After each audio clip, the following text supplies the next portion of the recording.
ஓம் கணபதியே போற்றி. என் அன்பு குழந்தையே, என்னுடைய நெற்றியை தொட்டதன் காரணமாக உன்னுடைய வேண்டுதல் சர்வ நிச்சயமாக நிறைவேறிவிடும். கவலைப்படாதே. சோதனைகள் வருவது எல்லாம் உன்னுடைய வாழ்க்கையில் நீ முன்னேறுவதற்கான வழிகள் தானே தவிர உன்னை பின்னோக்கி கொண்டு செல்லக்கூடியவைகள் கிடையாது. அதனால் சோதனைகளில் நீ மகிழ்ச்சி கொள்ள வேண்டுமே தவிர எப்பொழுதும் துன்பப்பட வேண்டிய அவசியமில்லை. உன்னுடைய பிரார்த்தனைகளை நான் முழுவதுமாக கேட்டு ஏற்றுக்கொண்டிருக்கின்றேன். உன்னுடைய வாழ்க்கையில் நீ மிகப்பெரிய இன்பத்தை கண்டே தீருவாய்.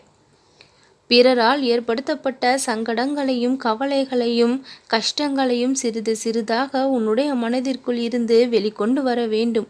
அவற்றை வேரோடு அழிக்கவும் மறக்கவும் முயற்சிகளை நீ மேற்கொள்ள வேண்டும்.